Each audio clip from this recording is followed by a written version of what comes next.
timva odikana kamene wafika kapena is it yet to. Okay. Yes, but yeah, I think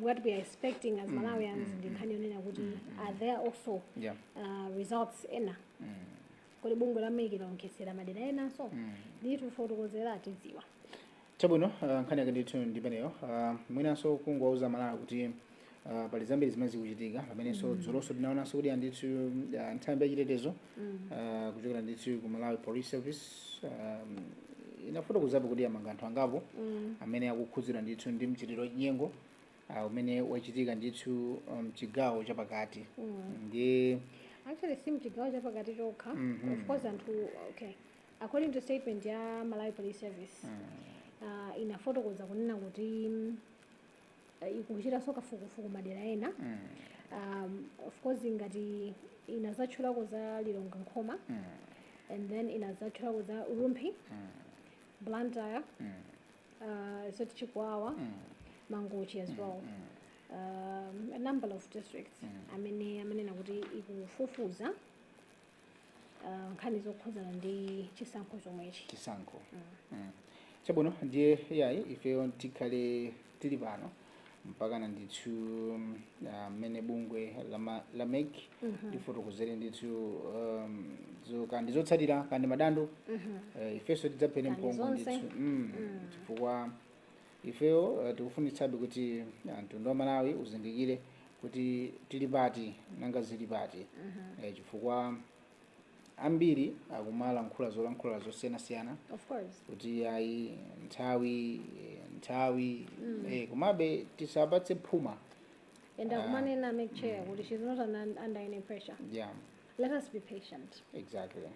Let us be patient chifukwa kuti inu mavoti about 4 million ndi mavoti ambiri tu mavoti ambiri and like I said kuti kumakhala kuonkesera kuti this is valid chifukwa pali ena amachonga muja munena kuti kudaboti kodi ndi njongi ena malo mochonga malemba komawo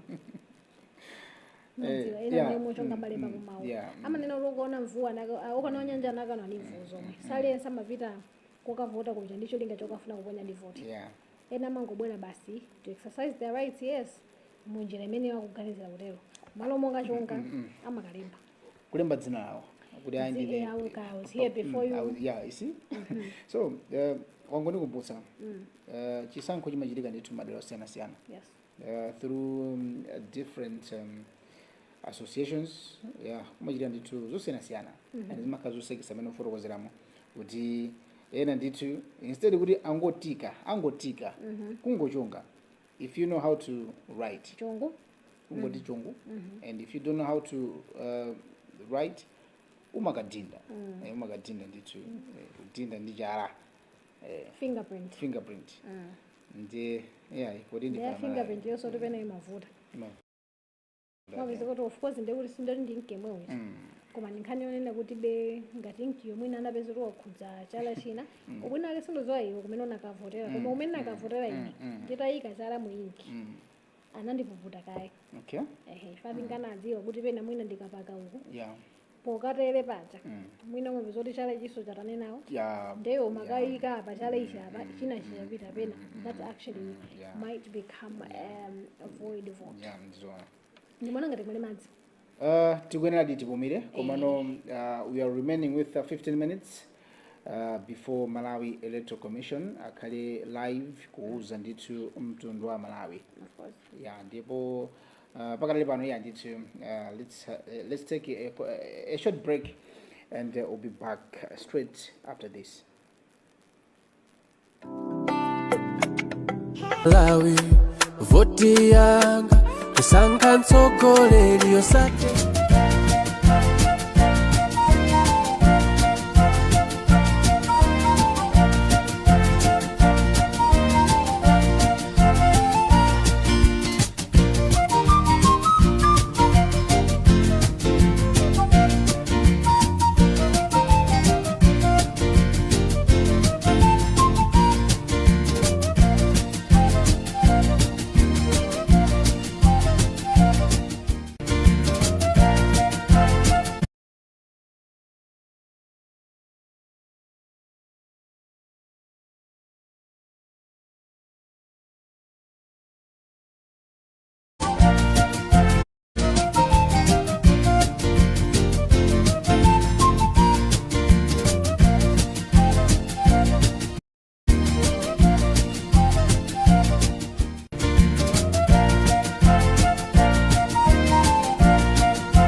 zikuyendera pano pakanema Waluntha television kukupatsirani ndithu tsatane wamene zisankho zikuyendera kapena kuti ntchito yonkhesera mavoti ikuyendera tikunena pano ndithu ku BICC anzathu Robert Edward komanso Moses Magawa akonzeka amene tinafotokozera poyamba muja kunena kuti bungwe la meki akhale akuti akuyankhula ku mtundu wa Malawi komanso alankhani amene Justice Anabel Mtalimanja kufotokoza ndithu kupereka update kuti kodi how so far what's going on ndiye mwina tisachulutse mawu tikuperekeni kwa anzathu amenewa ndithu kuti mumve kuti alibweretsera zotani.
Area 2 ku Bishop Nave Media Center inene Moses Magawa kuseri kwa kamera ndithu tukira ntchito ndi Gerard Kasonga komanso kuno pa makina ndi Hobson Kambeta ndipo tifuna ndimulandire mzanga Robert Edward titero kuti nthupi mukuyenda bwanji pachwano. Nthupi mukuyenda bwino sono zoti game yatha bwanji ndine wa Chelsea ndi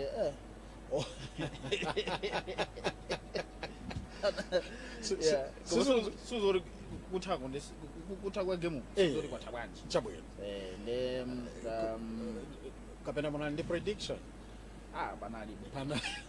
panalibe manena zichirunga ona mene mpira ukuyamba ndizina zotero zinati zoti tikufuna kuti tizinyamunga kukonzeka kumabwera kuno ku National Talent Center komabe nthupi muli bwino ndipo tsiku likuyenda bwino zinthu zili bwino. I don't know that sign. No, ineyo ndikupuma chauta kuti sungabe ndipo tiyamikire kwambiri kuti takumananso madzulo. The dashboard is back.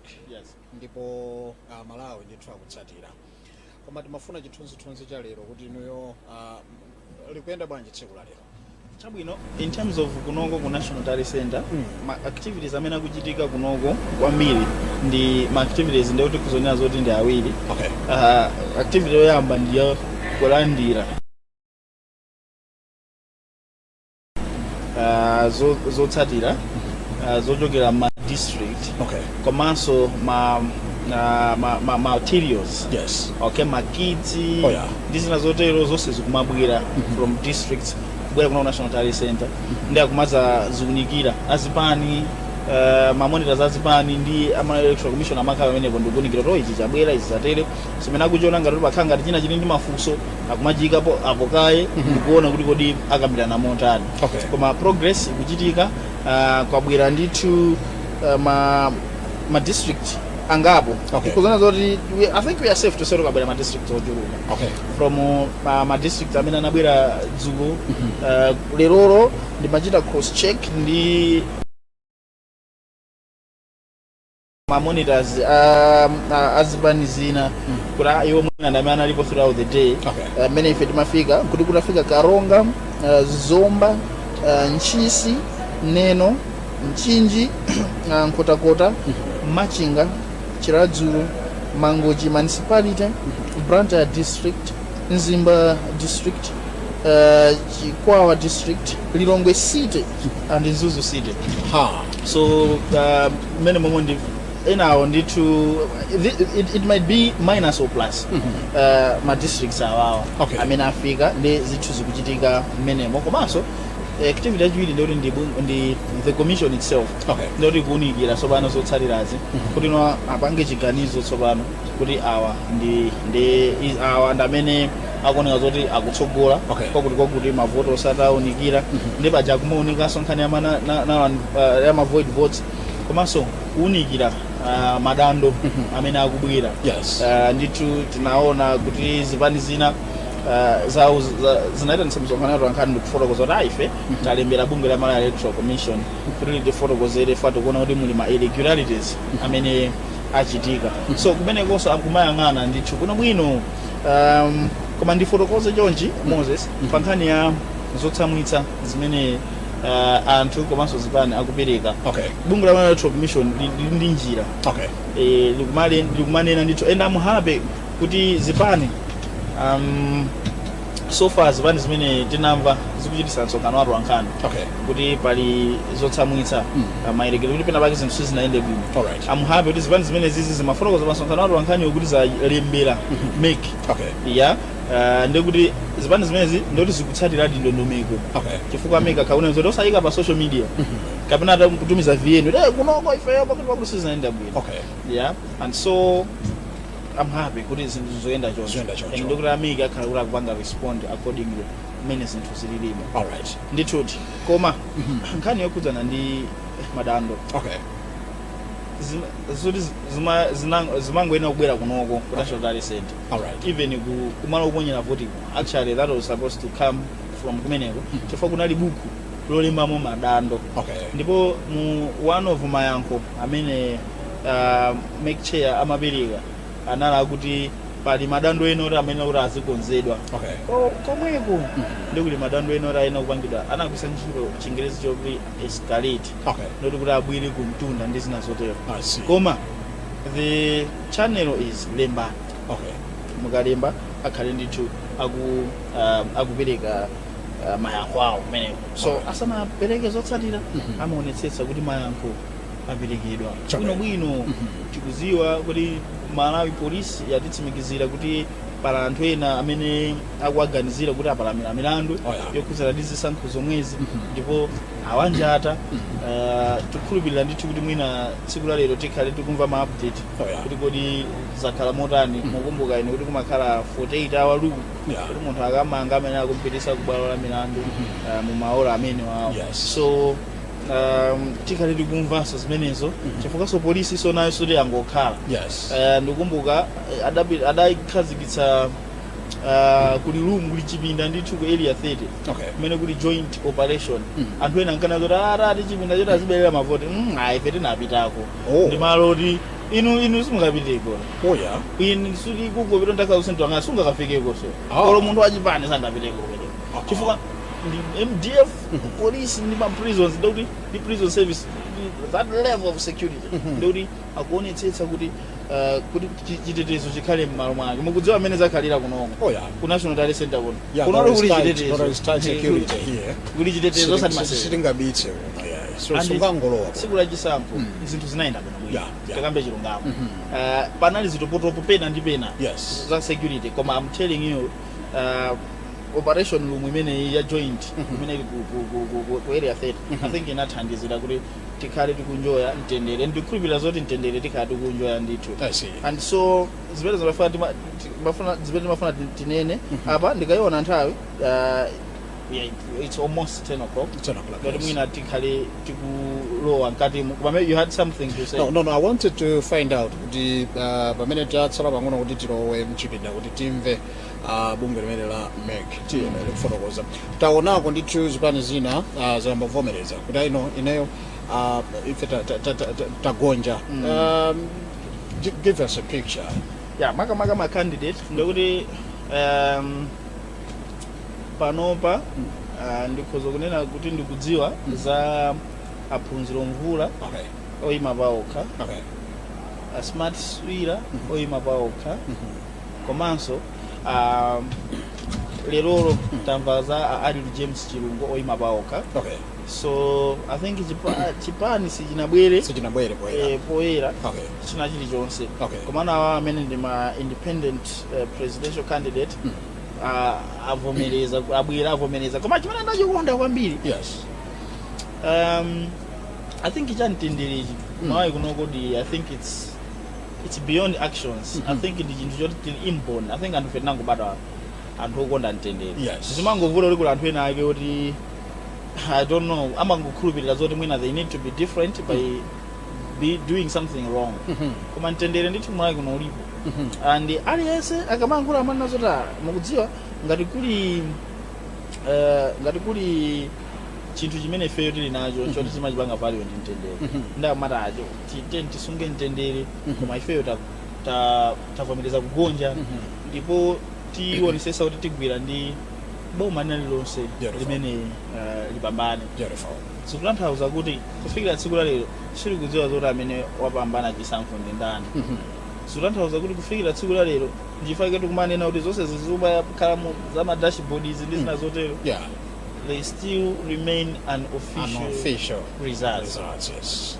Pakana siku limene meki zanene zokuti official results ndi awawa ndi awa. Maboma ena tayamba kumva ma official results. Lerolo kunsonkhano watu wankhani tukembekezaso kuti timveso kuti kodi I think maybe I have preempted your question. Kuti kodi tukembekeza kuti timve chani. Lero tikanso tukumvaso kuti kodi commission itakumana akunikira chani ndi chani. Komanso pali mwayi oti atipatsa zotsatira za zimene aunikirazo. Tikhale ndithu tikumva and zotsatira zimenezo they are the ones that are official results. Anything apart from that it still remains unofficial. Kodi akala unofficial mwina timvetsetsani pamenepo. Akala unofficial ndekuti ndi chinthu choti chili subject to review or change. Mwani zikozotaka ndithu kuti mafigure aja ndikusintha kwambiri zimene zonse ndi chilungamo chake ndi chimenecho. So quickly chilipo chingasintitse. Yes. Commission ikakumana imaunikira process. Okay. Simangooni kungoyangana imaunikira process and process yonse kuti povotapo machitika ndi chani kugwiritsa ntchito maliposi maso madocuments amene amabwera kumene kuti. Okay.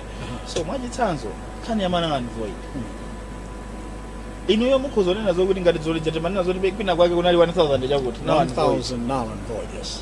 Commission ikhozokhala pansi munzeru zawo ndi ukadaulo wawo ndikuona kuti yayi izi sizinali zolakwika mwina 700 ndikuti awa anthu mene amona anavotera kuti ndikutenga ndikuphatika pa amene ndikusendetsa manamba. That can happen. Okay. So pamakhala pakuzokhala some factors ena what I cannot competently explain them because I have never been a commissioner. Komano what we know so far is the best example the mini ya manal and void. So figures can change. Okay. Komaso scope official results amakhala ndi ngati tumanena ma districts district yakuti mene muja ndi mene zikubwirira. Okay. Komano ameki aja makhala ndi cha official chimene chikumabwera kunoko ndi district returning office. Of course we know kuti anthu ankhani akumakhala so pa district Chale Center and chisadanyamuke ena so akumaita kuti uzoti pano ndakunyamuka and aliza ndithu. Okay. Aliza kali mora ndi zosadira za panopa zimene azibereka kwa zipani zaenda choncho. So tinene choncho ni ma official results amakhala choncho though zikuoneka kuti anthu ena ake akhala kumana zoti mwina history has shown kuti mwina kwambiri ma official results amatokhala kuti mwina kwambiri mwina samasintha kwambiri kuti akuzosintha outcome. Okay. So we should be expecting anything. We should expect anything. Yes. I like that one. Now we have got the tukuona zotani pa chiscreen chathu chimene chikuonetsa zikuchitika mkatimo. What is happening there? Okay, so panopa zimene zikuchitika mkatimo tikupeza zoti mwina anzathu aku technical ayika atikira chithunzi cha mkatimo kuti zikhala bwanji. So zikuchitika mkatimo is that process imene ndimayifotokoza kuyambirira kuja. Paja kuyambirira kuja tinanena kuti kulichitika kwambiri zinthu ziwiri. Okay. Chinthu choyamba ndikuti ndi chimene chikuchitikapo. Yes. Chimene awo ndogwira ntchito kumeki komanso ma monitors. I see. Amene akulandira ndikuunikira bwinobwino kupangana yomaka process ya handover. Kumangana handover ndithu tachokera kaya kunchinji tabwera tafika ndi zinthu zimene tabweresa ndizi zikalata zake ndizi so akumaonerana pamene paja amachita tobwera ndi apolisi chocho. Okay. It's tight. Okay. Not only kunoko even escort yopanga escort maujeni zotsatira. Yes. And the equipment we are making from a district coming to the National Talent Center. Si kumakala ya masewera tikumaona akamafika kunoko kuti this is a serious business. Oh yes, this is serious business. Oh yeah. You will see the collaboration many people the high collaboration. Oh yeah. Yeah, the Malawi Police Service, the Malawi Defense Force, and the prison services. Ugatuone, even when you are entering, polo it up. I think this we have said that time and again. Minimum National Talent Center. It's a lot of security. There's a lot of security. Oh yeah. Panjaba mene, muntu kumata kuenda mabewa mwamba. Feeling secure. Okay. Yes. Because people means business. Oh yeah. All right. So, chimachitika apo ndioni zabwera ndithu ndi akupangana handover. Because apa maona kuti ichi nchosatsegula. Si tikumadula tose limodzi. Tikuona limodzi. Yeah. So all those things zimene zikuchitika zimene tikuona muchithunzimo. Yeah. Ndithu. Chabwino posa chidwa pati khale tikulowa mchipinda chimene Robert Edward ndine pano komanso akuluakulu amene tikugwira nawo ntchito kuseri kwa kamera ku Gerard Kasonga komanso Hobson Kambeta akuyesetsa kuti tikupatsani chithunzithunzi cha. We've got about 3 days to go. Yeah. Lero is it day number 5 or day number 4 today? Ndikuti kuchokera pa 16 Tuesday. Yeah, kufika pa Saturday. Leo 20. Ndi ukukhulupira cho 20. Yes. And 20 ndikuchokera pa 16 kufika pa 20. Timakhala ndoti ndi masiku okwana anayi. Echabwino. Kuchokera pa 16 kufika pa 20 masiku anayi. Ndoti tikutsalaso ndi anayi. Ndoti tikutsalaso ndi anayi. Echabwino. So tichalimanena kuti whether they are working days or they are days. From my responses, I mean, I'm a make chairperson, Justice Annabelle Ntalimanja. And we've got 8 days. Oh yeah. And they will make sure that within 8 days, abange deliver. Oh yeah. Zotsatira. And so, tikamaona many guliri kunjabu. Panoba, every person is anxious. Every person is just waiting. Kuti ziende bwanji, zikali bwanji. Kuti tikavotaso kapena papezeka candidate wina wake kuti wamenya 50% plus 1. Oh yeah. Kapena ose akanika kufika 50% plus 1 simasewera 50% plus 1. But 50 plus 1 tatikumbutsane kuti baja it's not kuti number 2 or number mpikisano a picture. Okay, so picture 50% plus 1. Mavoto amene awelengedwa amene awaunikira ndoti awande mavoto oyenerera. Okay. Mavoto amene ajawa munthu amene akupambana alina kupeza theka la mavoto amene akuvilira ndi wanu.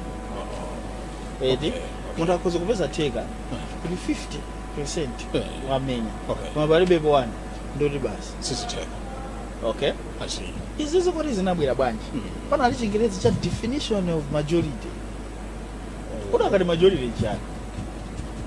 Chigulu cha wanthu chimene chikufuna zinthu zokuti zichitike. Ndi bwalo la milandu linachita interpret mwechonchomo. Kuti mmene tikuonera ifeyo ndi nzeru zathu. Mawu awawa amajority akutanthauza 50% plus 1. Mbuyomo majority timangoti anthu ambiri. Anthu ambiri. ndezimatotheka kuti anthu akupikisana pa mavoti asanu wina wapeza mavoti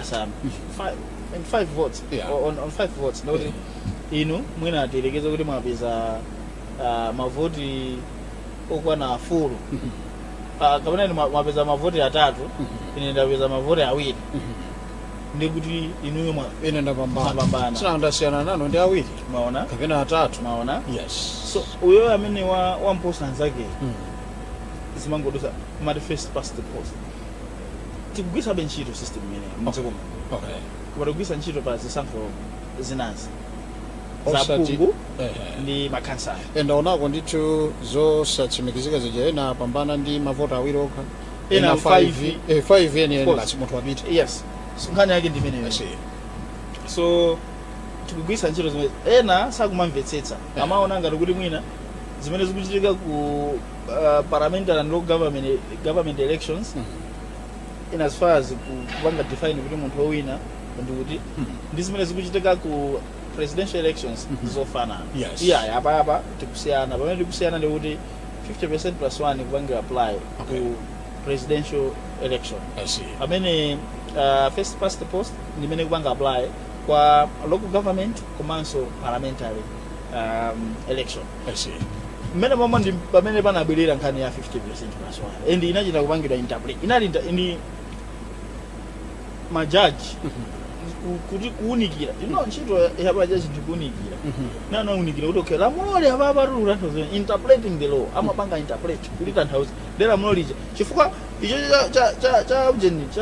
cha majority icho chilipo koma kuti kwa majority icho atanthauza kuti ya okay so nkhani yake ndithu ya 50% plus 1 ndimene tikupitira ndithu kuwulutsa mawu kuno ku National Talent Center mu mzinda wa Lilongwe omwe ndithu tikungowunikira pamene tikudikira kuti tilowe mkatimu kuti ife tili kunja kwa mkatikati mwa zomwe zikuchitika mkati umu ndi tikumapita mmenemo akuona kuti kodi kwayankhulidwa zotani kubweranso kuzazukuta pano chifukwa wireless zosiyanasiyana ndithu zapatsidwa mpata kuno nkukhala ndithu ndi chipinda chawo kuti akhoza kumaulutsa mawu chifukwa chake ifenso kuno tili kuno ngati Luntha television kupatsani the live pictures kuti nanunso mutsatire bwinobwino mmene zinthu zikuonekera so timatero kuti the dashboard is back and kuona kuti anthu they are so excited but what is so special with the dashboard? All right I think inkhani ndi yanga kuti maifusa koma ndimaipewa ndikanakona ndikanaipewa okay komabe is a good question okay fatika ngati tikudzimbira chabwino kuti kudzimbira ngoma wekaso kumabina koma dashboard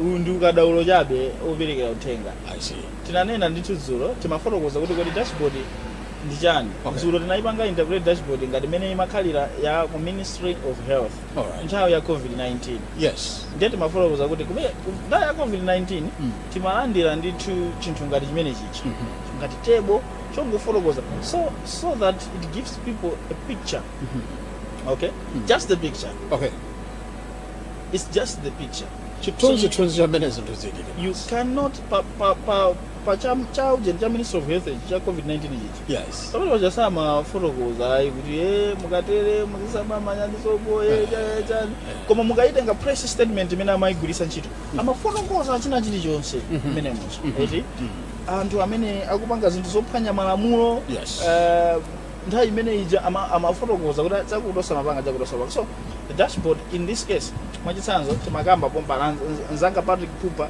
ndi Chandiwenzo Mao yes amapereka kwa Malawi mmene zabwerera zotsatira zosatsimikizika yes so amapita pa district pamene paja ndikumanena kuti awa peza mavoti akuti imene ikuyimirira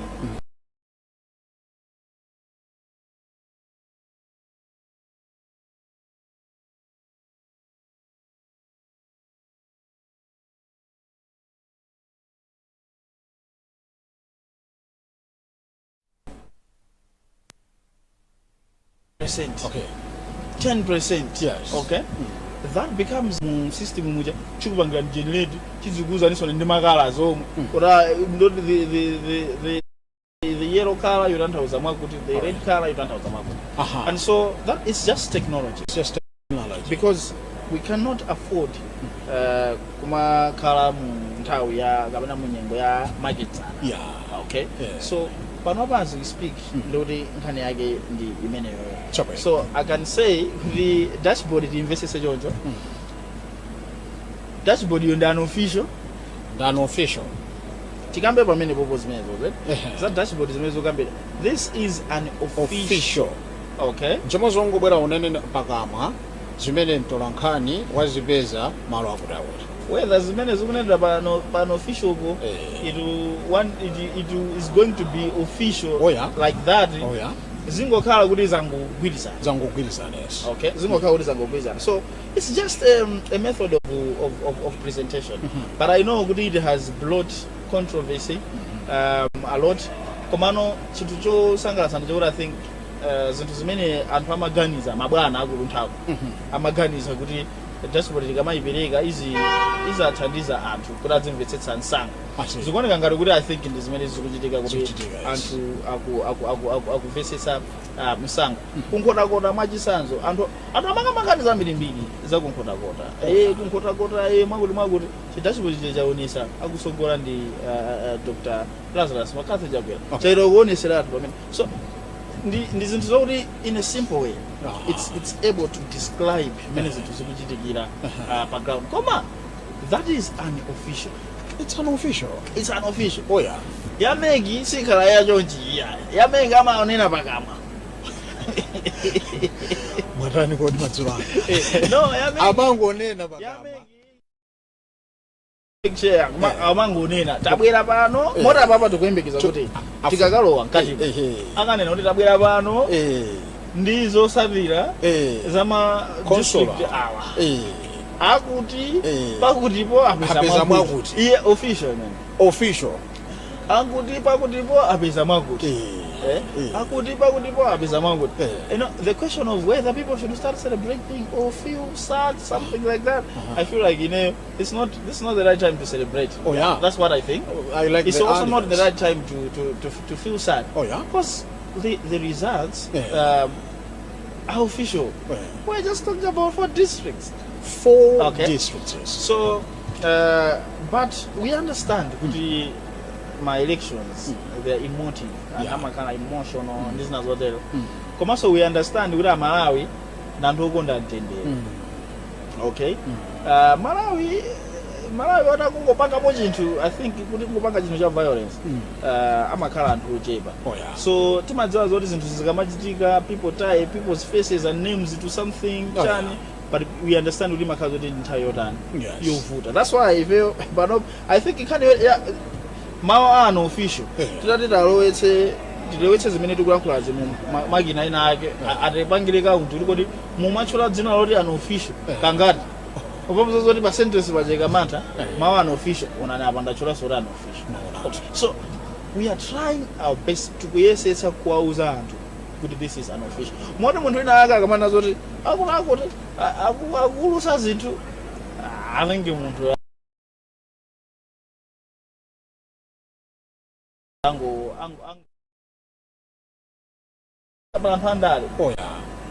alipo ena amene za officials akusangalala akuona kuti zathekera za officials ndendalezo zimenezo anthu andale koma anthu amene akavota pa 16 September sikuti osenda andale Malawi ndithu kudzuka ukapanga exercise their right.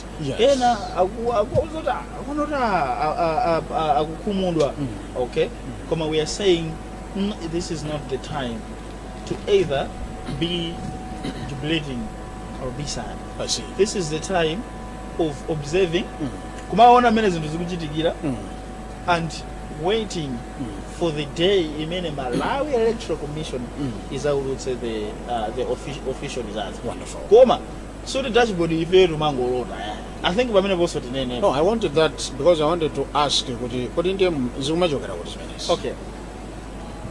Izi zimene tikuyika basi. So ndi munthu unayo amangozuka kumaika ndikuyamba kupanga panji figure these are the things zimene mukapita pa district pachi kapena pa constituency okay pa constituency tali center pa district tali center mukafika pamene pachapa zimene amati akatapangapanga ndi athana nazo kuti ngati tilekeze ngati kuno kudowa tapanga zina chilichonse this is the mavosi manamba amavoti nawawa so mukatenga zimene zicha zimene asayinirana mamonitors wina aliyense amene atsanira amukatenga zimene zicha ndikutumiza tikambe kuti pali atolankhani osiyanasiyana amene alipo across the country kunoko for Lunta television specifically for elections okay amene ndi amene akumapirika ma results okay ndimafuna ma results akandidate wina ku Baraka kuliso office mwina in case people don't know Baraka ku office ya Lunta television Mr. Nandolo ali kumene to go ndikuka pereka kukati pasa chithunzi cha mmene ku Baraka zinthu zayendera across the country kugwira ntchito ndi ma Catholic media houses ndoti nyumba zodutsa mawu zachikatolika. I was about to ask you about our brother in Balaka because we've been in media together. Yes. Did you follow it? Yeah, no, specifically about that sina bangi follow. Okay. Komano I just followed in Kenya Balaka as district as a whole. Okay. So for that nditumizira ama photos of many. Koma tingambe kuti pachisango amakhala wina ndo luza. Ena aluza ena awina ngati kuluzako ngati wina kukwa ndongo za chilungamo. Eti ngati anthu ena kuona kuti pena pake sipadayende meki ndi anena kale bwerani tifotokozere tikambirane okay kati ena amati pamene papachepa amata kupita kukoti kumene yes ndaonako ndithu ku I think ku Kasungu ena ake ndithu one of my lawyers odziwika bwino mdziko muno anandipanga share document yoti mwina kuti lembe nkhani 5 ndo lemba nkhani kuti phungu ina munthu wina amene amapikisana kumeneko pa mpando wa phungu kapesa zokuti akuona kuti zinthu sizidayende bwino ine mpaka amakapanga apply ndithu ku court kuti bwanji meki isalengeze zotsatira za ukuku kaye titaunikira kaye okay so ena amati apa papachepa kuti kubwalo la milandu so izakubwalo la milandu nzawo nonso pano maloya imene amakhala zizungu zawo zomvana kuti tanchati ndizina zotero but the point we are trying to emphasize here is that MEC has opened doors for Madando. And Madando akabwera. The job of the commission is to look at them. Before asanabwire pa press conference ndikupanga announce kuti zinthu zaenda mota. Yes. Tikuchita modikirira kuti bungwe la MEC motsogozedwa ndi Justice Annabel Ntalimanja amene ndi wapampando wa bungwe limene la MEC abwere ndithu atifotokozere makamaka mtundu onse wa Malawi kudzera ndithu ma wireless komanso ma television kuphatikizapo pompano pa Luntha television. Tinali ndi chithunzithunzi tikudikira unofficial results from other quarters of the country. Ndimaona kuti mwina pa nkhani ya mtsogoleri wa dziko anthu asankha kwambiri komano kumbali ya MP sadasankhe mokhala ngati mochita match kuti asankhenso amene asankhira zikutani kodi so makamaka anthu mbuyomo I think fusano lukubwera chifukwa cha mmene mbuyomo zakhala zikukhalira anthu amapanga zinthu zimene amamati uniform kuchonga pa president ngatali president wa Japan ndoti sophungu so wa Japan akupita so akachongaso pamene kansalaso akachonga koma indeed we have seen in some instances in this particular election ya chaka chinocho kuti anthu unoko phungu chitengo wa Japan ichi ma president chitengo wa Japan chila that's democracy the choice the decision I think I like that one. The decision. Okay. Kupanga chiganizo kuti ino ndachipani awo ndachi chipani B. So Pungu titenga chipani A. Koma mbali ya president titenga chipani B. Okay. So it shows kuti munthu abana zone zote isamunamize zikunanthauza kuti anthu amakhala ndi mphamvu. Chifukwa mukaboko simuja anthu akalowa amakhala moka. Kodi munakavota chala sikana beji ndakavota isoso sina ineso janga sina umakakhala muweka mukaboko sikaje umakakhala muweka ine tsiku limene ndinapita nali patsogolo ndi mzanga wa polisi amachokera ku night shift ya maweto anati ano ndingopita ndikavota so ndinaloti timacheza timkadandaula kuti zikuona ngati zikuyambika mochedwa chane akulongosola china chilichonse koma itafika nayo akavota aliyesa anapita ikaeka kamuchoka limodzi ndibanja and I noted kuti sitidakumanenso olokutsanzikana sitidasadzikana pamalo pachatu pamaoption ukangoti wachita amakulozera msewu 10 mwezi pita ananena ndithu kuti kuno kokaponya vota sikomalo kokakhala yani siko kunchedzero kuti mukaponya vota ndikumangokhala izona kunali kumalo kuti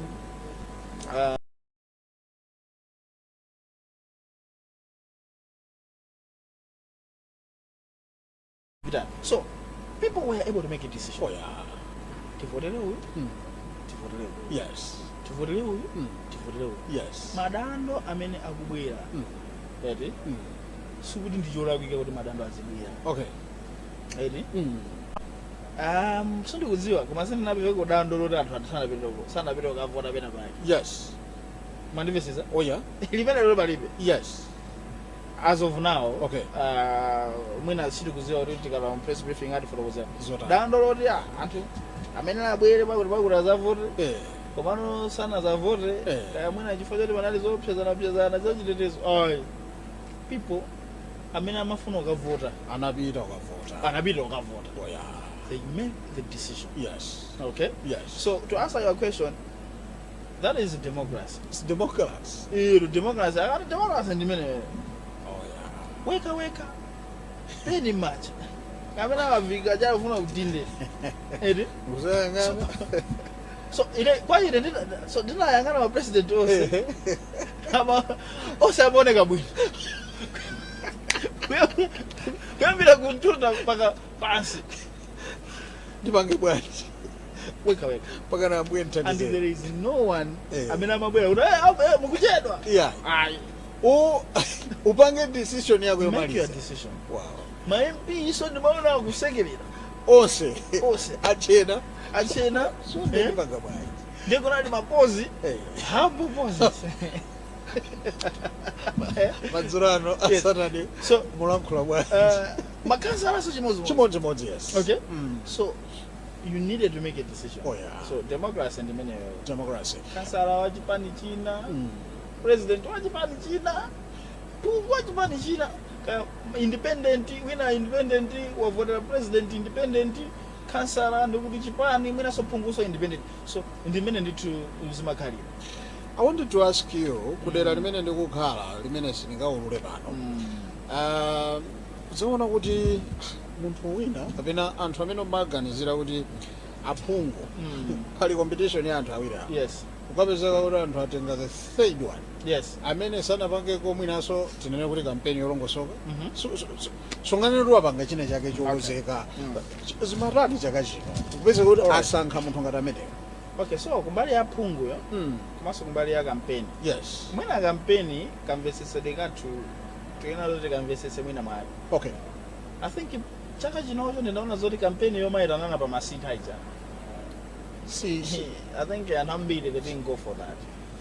I think Anambili amapanga we are targeting a specific audience. So when I know muona ngati kuti awo amene awatenga awo apa thirdio. Waika bana amene awavotera kwambiri. Amene mwina muona kuti samapanga campaign. Koma campaign amapanga ndithu. Kuisa ntchito njira zosiyana. So kwanu ngonde kuti kuosichesa kwanu. Ndikuti ena mwina amapanga misonkhano. maika msanja ndi zimene ndimaona. Yeah, so inu mangoona zimenezo. Yes. Amene ena samapanga zimenezo anasankha njira ina yopangira campaign. The world is changing. Yeah, the world already changed. So, Has already changed. The world has already it's not changed. changing, but it's already. Yes, the world has already changed. Yeah. So the bottom line is people exercise their right to vote. I see. And they make decisions on their own. Oh yeah. Kani ndimene wewe. Oh yeah. Chiganizo abwana chimangapangidwa mmene mjama. Mukaboko sikamene kacha. Ando tukokhala 5 years chani kwa siku limene lija limafika. Anthu amakaponya vote. Eni kunoka kuti panopa chifukwa cha chiganizo cha inu ya Malawi. Ife tikuchezera chikazora ndo sumaka vote ndekuti ife tikanakazo tikanakhala palibe pano tikanakhala kuti palibe television tikuweka nyimbo ucha tingoyika yes siwe wangu khala nyimbo au chabwino ma program ena ndiye jakatuli au chabwino timaiwala pamene musinde kumbotsa kwezi tikumatenga feed ya ku Vatican Vatican City kutanto mapemphero achitike koma otherwise decision ya Malawi yatikazika pano yatipangisa kuti tikale pano 7.2 ndamene I think anachita register koma nambala yachika kubali anthu ovota zotanthauza chizo anthu amene anakaponya vote ndi 60 chakuti percent. Yes. Zikutanthauza kuti mwina okay anthu amakhala ndi zifukwa zosiyana-siyana. Okay. Ndifuna ndiyankhule nkhani based on zimene ma report ma research reports akhala kunena. Okay. Kuti anthu amatokhala ndi chifukwa chokaponyera chosakaponyera vote. Okay. Mwina ena amakhala kuti limene la busy especially in town. In town. Tunda busy. Awaka busy. Okay. But even kumuza as well. Yes. Panopa dziko linasintha. Okay. Zichazomana anthu amanyamuka mangokhala makonera chigirida chikubeula mjenga pena pake mtsinje. I think is machita zoti kumbotse pano pagolo. Lisa dasinja. Pano linasinja. Ichabwino. So anthu amakhala ndizochita zambiri. Yes. Kuti apeze chakudya cha lero. Osagwira ntchito asali. Udzadya thukuta lako. So anthu amakhala akupanga zimenezi. So zinakhala bwino kuti tsiku lokavota this time around adalika kuti khale public holiday. Yes. So nali holiday ndicho.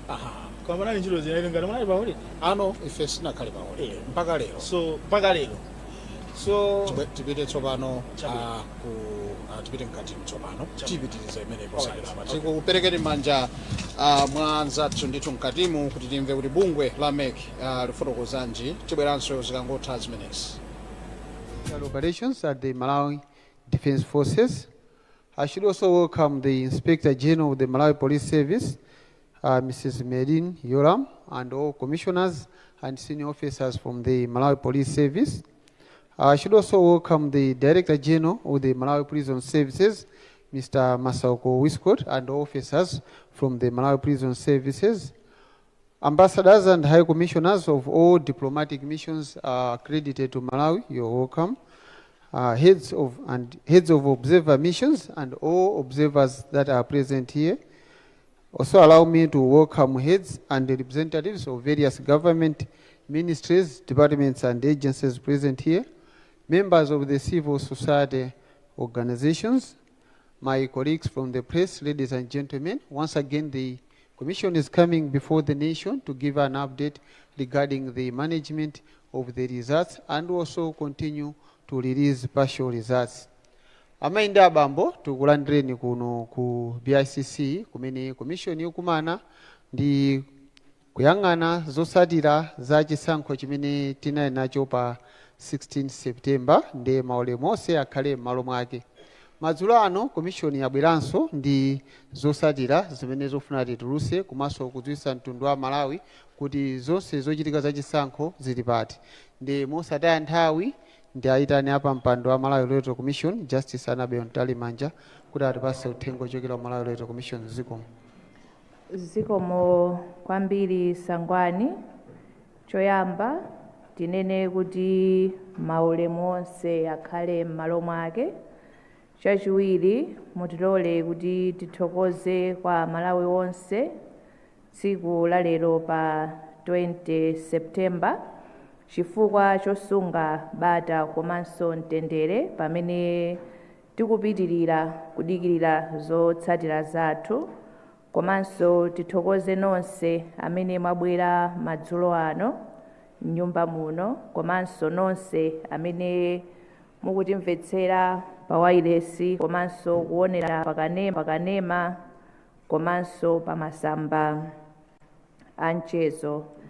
Madzulo ano tabweranso kuti tipite kufotokozerera monga mmene ulendo wathu ukuyendera pamene tikulandira zotsatira ku madera osiyanasiyana, komanso pamene tikulandira madandaulo, komanso pamene tayamba kuwunikira zotsatira zathu. Paja dzulo tinawulutsa zotsatira zingapo, ndipo leronso tabwera ndi zotsatira zina zingapo. Choyamba tiloleni kuti fotokozerere kuti kodi kulandira katundu wathu tsopano tafika pati. Lero mene mati 6 koloko madzulo ano tinali kuti zotsatira zochokera kuma constituency athu 228 zafika kudzera makina, kusonyeza kuti kwatsala constituency imodzi. Imene yatsala ndi Nkhoma constituency kuno ku Lilongwe. Muja tinafotokozerera timayenekera kuti kumeneko tipeze constituency returning officer wina kuti amalizitse ntchito. Tinafotokozanso ndipo mutilole kuti tikumbutsire kuti pa polling station ina iliyonse, komanso pa constituency tale center ina iliyonse, tamata kapena kuyika zotsatira zathu pamalo poonekera, kaya ndi pa khoma kaya ndi pa mtengo. Cholinga ndichokuti wina aliyense angathe kupita kukaona kuti zotsatira za pa polling station ino zinayenda motani. Tipitirize kupempha kuti chonde tisachotse zotsatira zimenezi, komanso tisazifufute kapena kuzisintha. Kuyika zotsatira zimotero ndi njira imodzi yoonetsetsa kuti wina aliyense akudziwa ndi kutsatira kuti chisankho chayenda bwanji. Tifotokozerenso kuti zotsatira zochokera ku madera 228 zimenezi zawunikiridwa pa district tale center. Pamenepa ma district returning officers athu akuyenekera kuti amalizitse ma summaries pa chisankho cha president kuti zimenezo zifike kuno. Tifotokozenso kuti imene imafika lero 7 koloko madzulo talandira zotsatira kuchoka ku makhonsolo athu okwanira 34, kusonyeza kuti tatsala ndi makhonsolo awiri amenewa ndi Lilongwe komanso Mangochi. Tikumbutsirenso za madandaulo. Tidakalandira ndithu madandaulo, koma timafuna tikumbutsire kuti pali ndondomeko yokhazikika imene ikufunika kuti tonse tizitsatira pamene tikupereka madandaulo athu kubwera ku komishoni. Chonde madandaulo tisayike pa Facebook, komanso kaya kutumiza pa WhatsApp kaya ndi voice note. Zimenezi ndiye kuti ife tiwerengera kuti sizinafike. Chonde titumizireni mwa ndondomeko. Choyamba zikhale kuti ndizolemba. Complaints must be formally submitted in writing. Ndipo kutumiza titumizireni ku email pa ceo@mek.org.mw kapena mukhoza kukasiya pamanja ku ofesi kwathu. Tifotokozerenso kuti malingana ndi ndondomeko zimene zinakhazikitsidwa ndi malamulo, madandaulo pa polling station amayenekera kuti akaperekedwe ku polling station chimodzimodzinso zimene zachitika ku constituency tale center zimafunika kuti zikafotokozedwe kumeneko kuti presiding officer alongosole pa polling station, komanso CRO kapena tinene kuti constituency tally officer, returning officer rather, nawonso alongosole. Ndipo pokhapokha iwowa ngati sanakwaniritse kupereka mayankho ndi mmene zimafika ku komishoni. zimene zikuchitika ku Tale Center kuno, ngati pali madandaulo zimenezo zikhoza kubwera ku komishoni, chifukwa chokuti timafunika tiwunikire madandaulo onse pamene tikuwunikiranso zisankho zathu zotsatira zake. Lero komishoni yawunikira zotsatira zochokera ku madera angapo, ndipo tikhala tikufotokozerera zimenezi. Konsolo imodzi imene tinawunikira ndi Nchewu, koma powunikira pathu tinaona kuti kumeneku kunali kusiyana ndi mafigazi makamaka mawerengetsedwe pa chisankho cha president.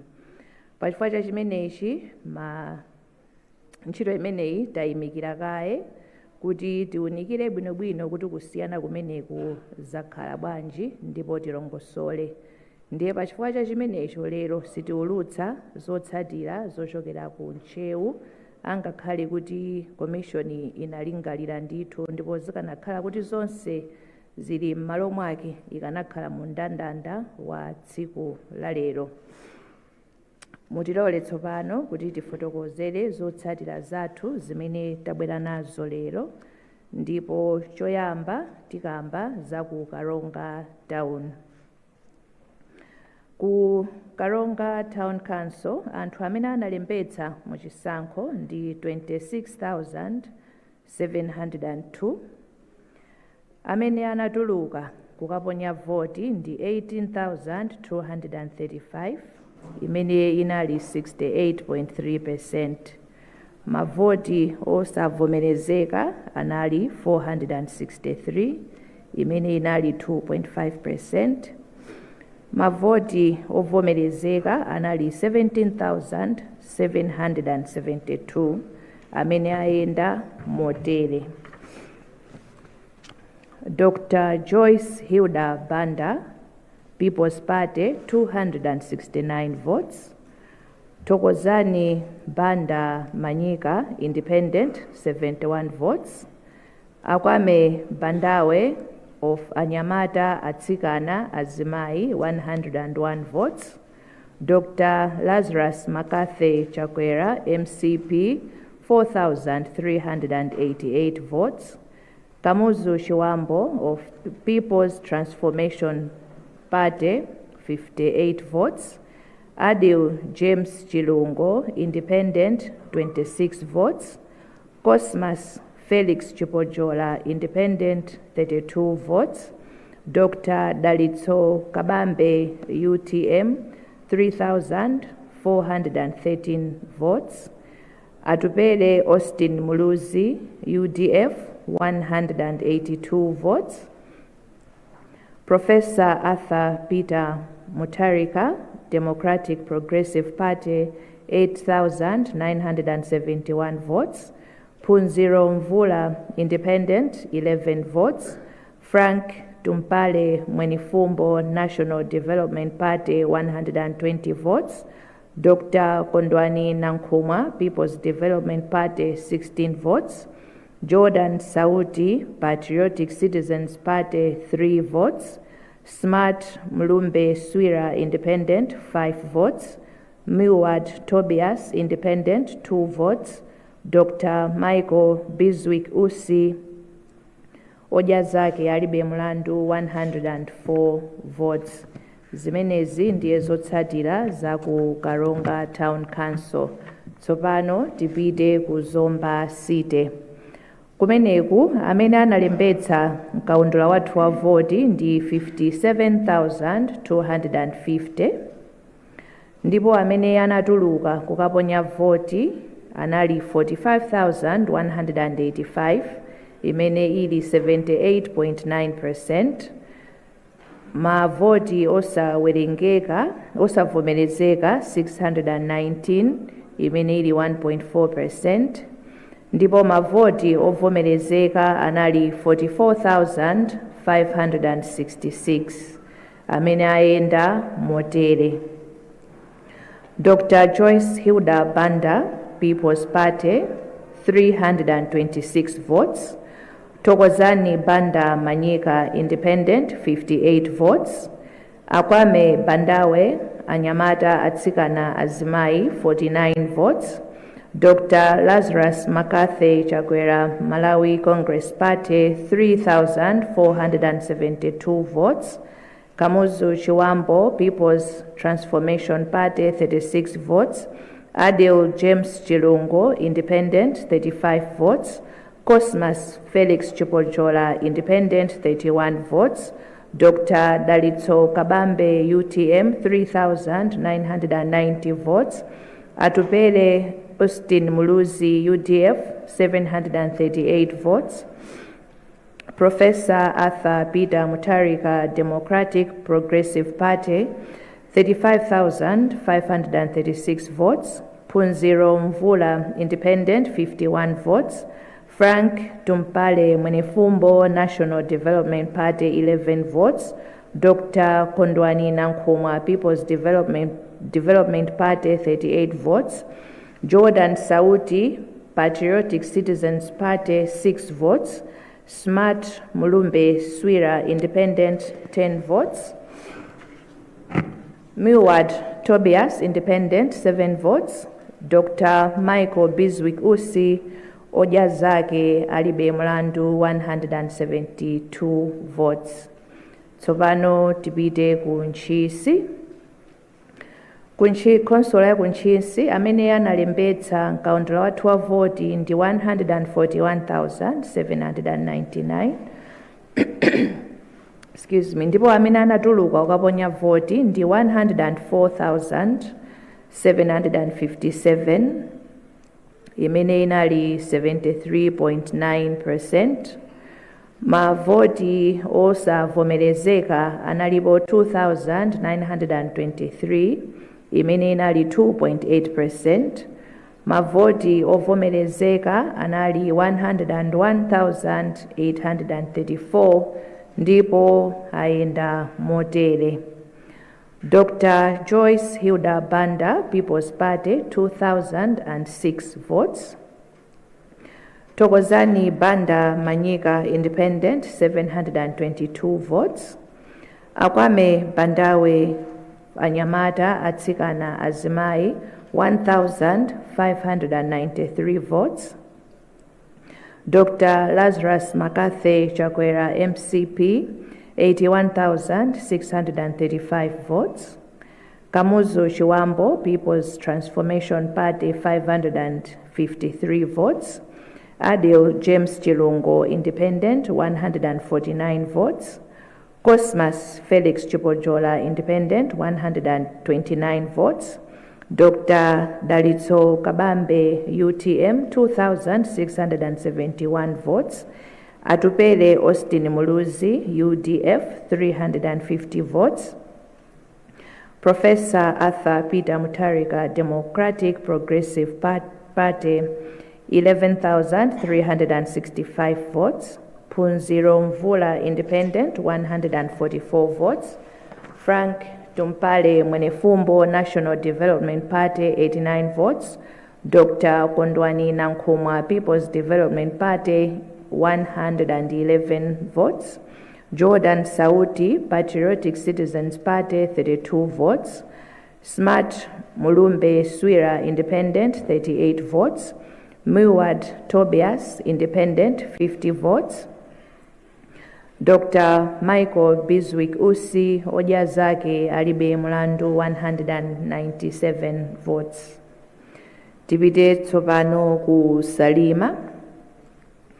Kumeneku amene analembetsa kalembera wa 12 voti analipo 186,585, ndipo amene anatuluka kukaponya voti yawo anali 128,351, imene inali 68.8%. Mavoti osavomerezeka anali 5,236, imene ili 4.1%. Ndipo mavoti ovomerezeka anali 123,115, ndipo ayenda motere. Dr. Joyce Hilda Banda, People's Party, 1,593. Tokozani Banda Manyika, Independent, 720. Akwame Bandawe, Anyamata Atsikana Azimai, 1,291. Dr. Lazarus Makathe Chakwera, Malawi Congress Party, 49,443 votes. Kamuzo Chiwambo, People's Transformation Party, 603 votes. Adil James Chilungo, Independent, 361 votes. Cosmas Felix Chupojola, Independent, 302 votes. Dr. Dalitso Kabambe, UTM, 3,673 votes. Atupele Austin Muluzi, United Democratic Front, 3,220 votes. Professor Arthur Peter Mutarika, Democratic Progressive Party, 60,830 votes. Punziro Mvula, Independent, 291 votes. Frank Tumpale Mwenifumbo, National Development Party, 106 votes.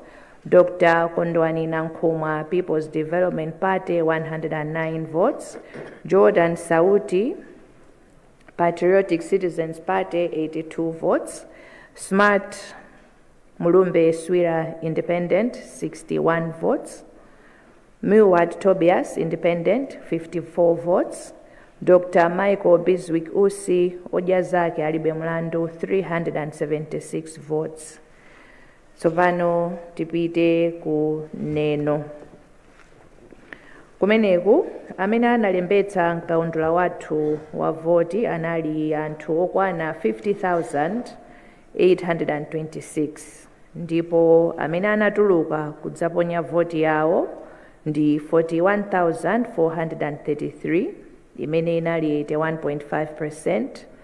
Mavoti osavomerezeka anali 770 imene ili 1.9%, ndipo mavoti ovomerezeka anali 40,663 ndipo ayenda motere. Dr. Joyce Hilda Banda, People's Party, 358 votes. Tokozani Manyika Banda, Independent, 127 votes. Akwame Bandawe, Anyamata Atsikana Azimai, 127 votes. Dr. Lazarus Makathe Chakwera, Malawi Congress Party, 1,370 votes. Kamuzu Chiwambo, People's Transformation Party, 110 votes. Adil James Chilungo, Independent, 68 votes. Cosmas Felix Chupojola, Independent, 46 votes. Dr. Dalitso Kabambe, UTM, 1,024 votes. Atupele Austin Muluzi, UDF, 544 votes. Professor Arthur Peter Mutarika, Democratic Progressive Party, 36,607 votes. Punziro Mvula, Independent, 95 votes. Frank Tumpale Mwenifumbo, National Development Party, 39 votes. Dr. Kondwani Nankumwa, People's Development Party, 25 votes. Jordan Sauti, Patriotic Citizens Party, 13 votes. Smart Mulumbe Swira, Independent, 11 votes. Milward Tobias, Independent, 11 votes. Dr. Michael Biswick Usi Ojazake Alibe Mlando, 88 votes. Amenewa ndi madera amene takwanitsa kuwunikira lero. Timafuna kuti tidziwitse mtundu wa Malawi kuti tipitiriza kuwunikira zotsatira zathu, kuti tionetsetse kuti chifuniro cha Malawi malinga ndi mmene anaponyera voti chilemekezedwe, komanso kuti tikhale tikuwulutsa mu nthawi yake.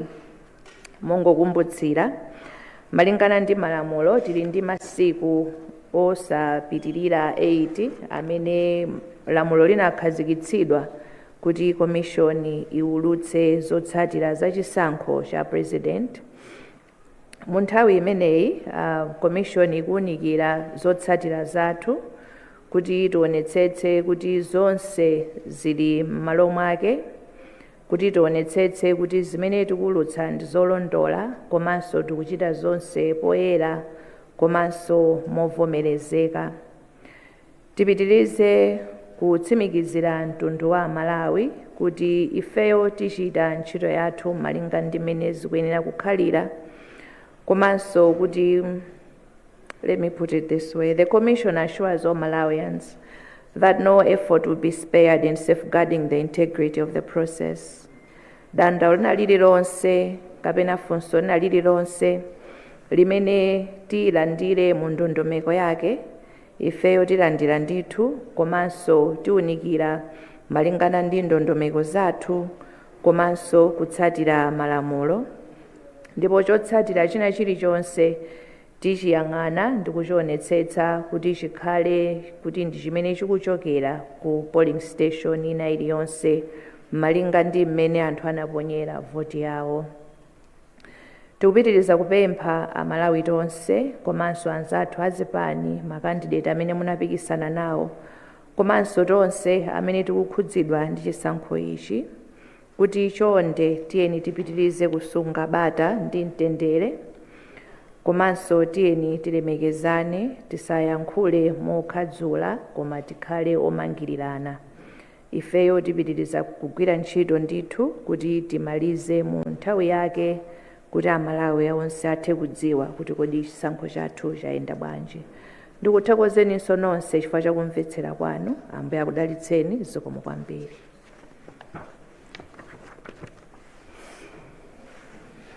Zikomo kwambiri apa mpanda Malawi Electoral Commission. Monga mwa nthawi zonse pakhala pakuperekedwa mpata kwa atolankhani kuti afunse kumafunso, ndikuloleni kuti mubwere kusogolo kuno anzanga atolankhani ngati muli ndi funso.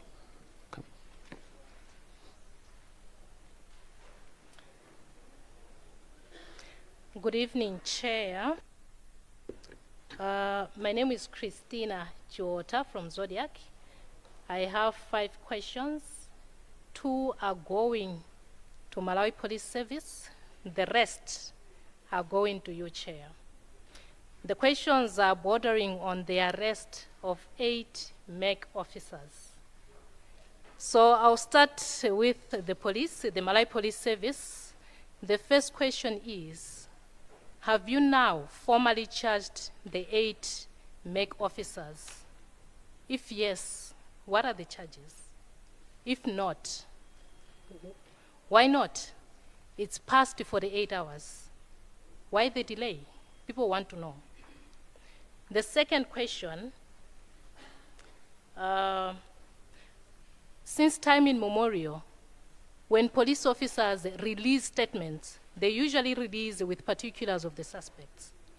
But of late, and in this case we're talking about, of 8 MEC officers, we haven't heard of that. No particulars have been released. Is there a particular reason to that? Now to you, Chair. As the media, we represent the citizens. So this question is coming from the citizens, the Malawians. How are you feeling following the arrest of your officers? Are you worried? Are you concerned that these officers tried to tarnish the image of MEC, which is contrary to the expectation of MEC? And the second one, is on what is the status of these 8 MEC officers? Is MEC going to provide legal representation to them? And the last one, what is happening inside to check the extent of the problem? What are you doing? That is, if that problem is indeed there. Thank you very much. Zikomo kwambiri Chair, ine ndi Austin Katunga kuchokera ku Mzati Radio and TV. Ndi mafunso atatu.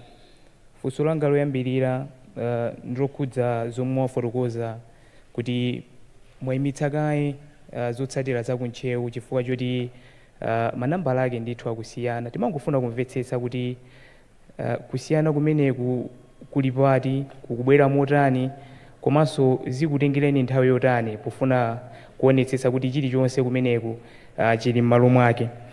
Nkhani yachiwiri ndiyokhudza masanawo kunali msonkhano wa atolankhani omwe unakonzedwa ndithu ndi chipani cha United Democratic Front UDF. So kumeneko Alex Kalula amene ndi running mate anakambapo kuti mdziko muno akuti muli syndicate yobera chisankho mwaukadaulo, ndipo pakadali pano akuti zachita kuonekeratu pamene syndicate imene yagwiritsanso ntchito mamonita achipani pobera zisankho zimenezi. Timangofuna kudziwa kuchokera ku bungwe la MEC kuti mungathe kuyankhulapo zotani akuti syndicate itu iliko ndithu yobera chisankho. Mukudziwa izi? Ngati mukudziwa mukuchitapo zotani pa nkhani imeneyi? Nkhani yotsirizira, funso lotsirizira ni nkhani yokhudza security. Security imeneyi kwambiri tikukamba nkhani ya amene akupikisana nawo. Tikuzindikira kuti zikakhala kuti mwina 50+1 yalephereka mulingana ndi malamulo. Tinamva kuti anthu awiri amene ndithu number 1 komanso number 2 azapatsidwa chitetezo chowonjezera, koma timangofuna kudziwa ngati pano kuti mwina pamakhala provision ina iliyonse tingoyesezera mwina kwa anthu awiri amene ali kuyambirira kamene akupikisana kuyambirira number 1 komanso 2, kuti mwina pali malamulo apaderadera amene mmatha ndithu kuwapatsa chitetezo, kapena ngati ali mchitetezo mwina kuwawonjezera chitetezo chimenecho. Zikomo. Dzina langa ndi Kenneth Kondiwa kuchokera ku Ndirande FM. Ndimangofuna tidziwe za madando amene mukuti mukulandira, kuti kodi mukuthana nawo motani kupangira kuti kutsogoloku sizatheka kuti madando amenewa akutengereni bungwe lanu anthu ku khoti, mukuthana nawo kuti mukumalizana nawo bwinobwino. Komanso mmene wanenera zangayo kunali ndithu atolankhani anayitanidwa ndi UDF. Ndi timangofuna tidziwe kuti kumeneku amadandaula nawonso akuti akulemberani kalata ya madando. Timangofuna tidziwe kuti kodi kalata imeneyi yakufikani? Chair ine Johans Momba, Team Vene Radio komanso television. Mafunso awiri, funso yambirira muna just exception ku nzangayo nkhani yokuza ma complaints nena kuti kufika panopa in terms of mene mupangira hando kapena kuchita madandaulo amenewo, chifukwa kunena kuti mwina nthawi mukulengeza koma mwina nkhani yokuza madando mukuchita bwanji in terms of handling madando ngati amenewo kuti isapanga compromise integrity ya chisankho. Chachiwiri, chair mwina simukudziwa kunjako mudapangisa msonkhano wa atolankhani dzulo, ambiri anakuyamikirani kuti I think khangati ikusongola. Mafuna ndifunse kuti chambirira kukuyamikirani panopa, are you surprised? Komanso what does it mean? Thank you.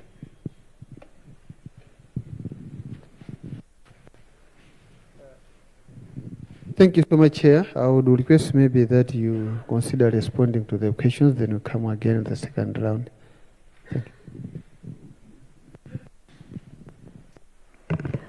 Zikomo kwambiri Sangwani, komanso ndithokoze nyumba yonse chifukwa cha mafunso.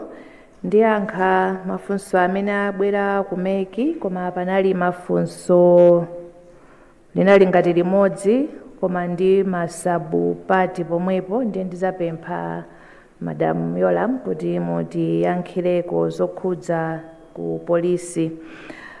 Madam Christina Chiota, choyambirira mongokumbutsira kuti the commission works within the framework of the law, and in that framework paliso magawo ena amene amafotokoza kuti meki ilemekeze choyambirira constitution komanso malamulo amene anakhazikitsidwa m'dziko muno.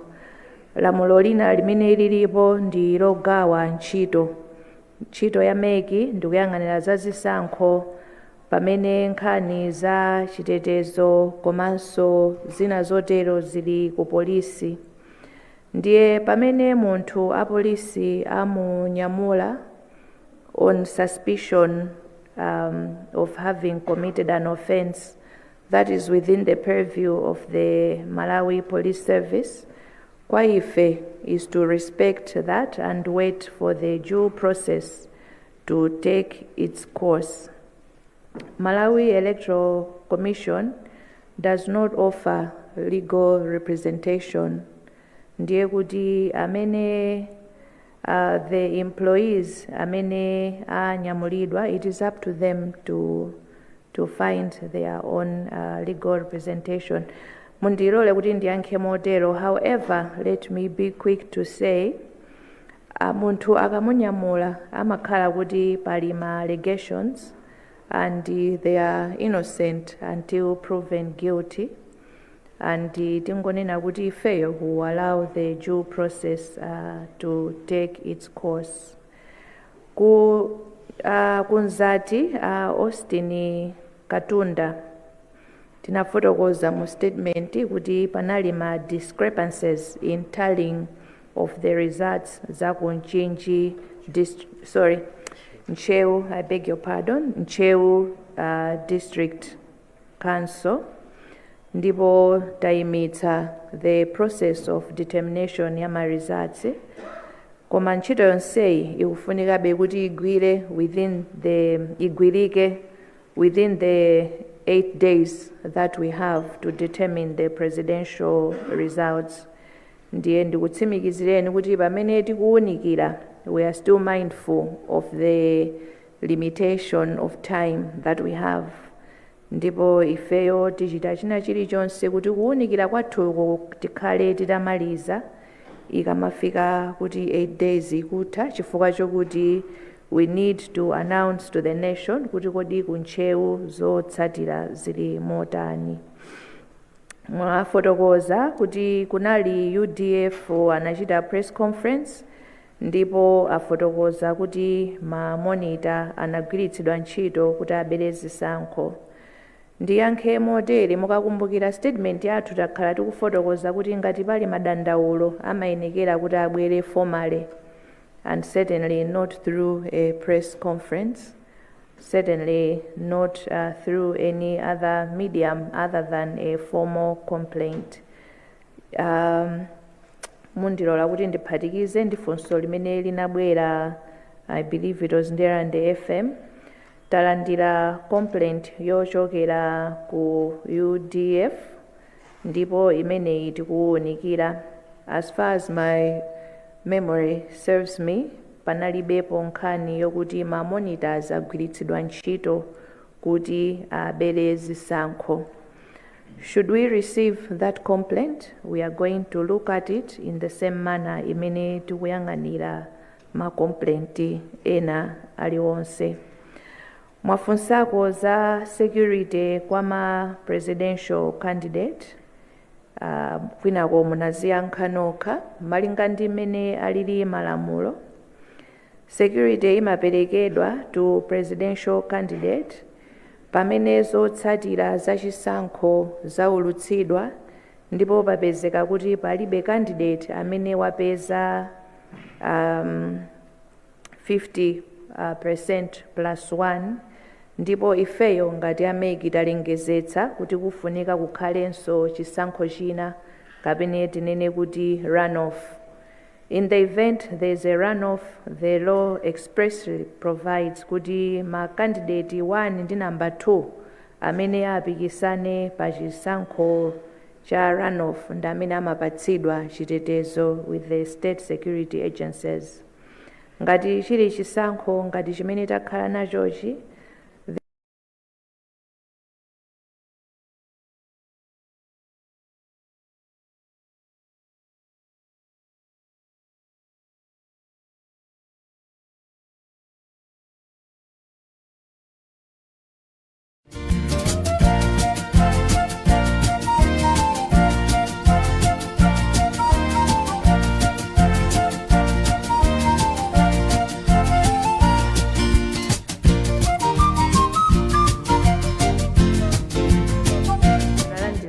madandaulo ena amene amadandaula kuti makandidate ena amapereka ma handout. Tinafotokoza kuti madandaulo amenewa amene akupita kwa registrar of political parties, ndipo tinawunikira iwo amene anadandaula kuti akapereke madandaulo awo koyenerera.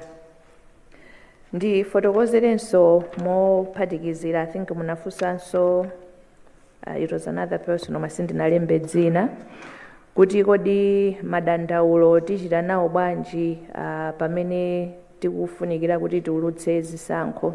The obligation on the part of the commission is tisanaulutse zotsatira tikufunika kuti tipange resolve all complaints, and that is why we keep reminding everyone to submit their complaints. Cholinga ndichokuti madandaulo onsewa tiawunikire kuti likamafika tsiku limene tikunena kuti zotsatira zathu ndi izi, tikhale kuti madandaulo onse taawunikira ndipo ma solution tapereka.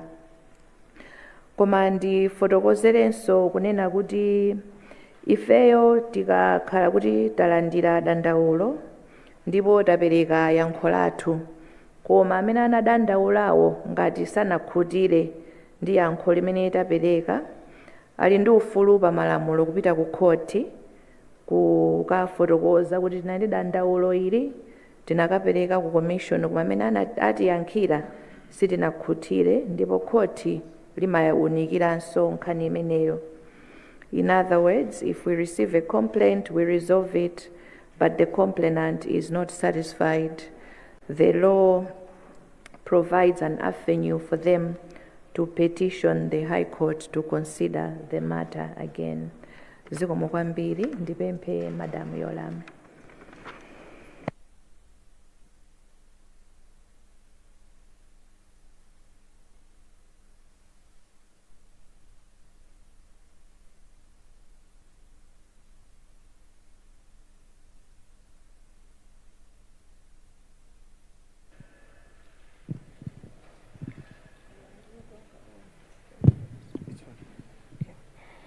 Thank you very much, Chair and the House.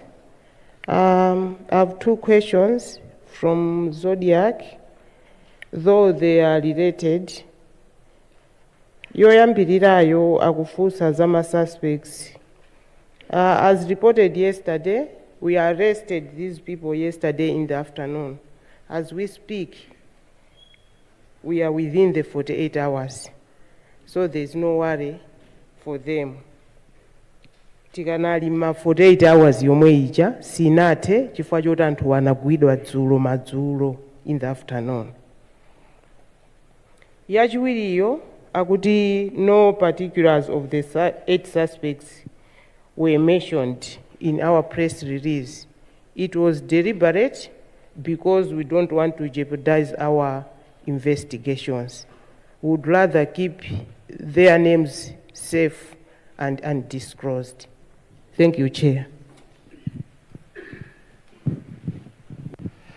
Thank you, Honorable Chairperson. You allow me to take the last set of the questions.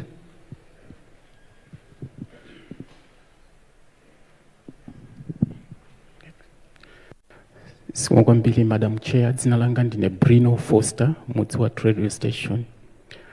Ndimafuna ndidziwe pa ndondomeko yakavotedwe ija pamakhala maina pa malo ovotera, mwachitsanzo ngati panalembedwa anthu 6, ndiye kulipo kuthekera anthu amene akugwira ntchito zothandizira kuchokera ku madera ena, mwachitsanzo apolisi komanso ena.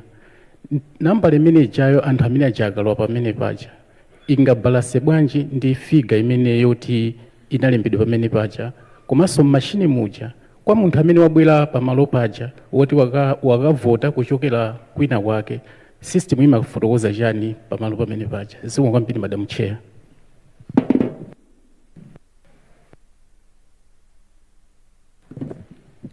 Thank you, Madam Chair. My names are Ruth Dawood from Angaliba. My questions are,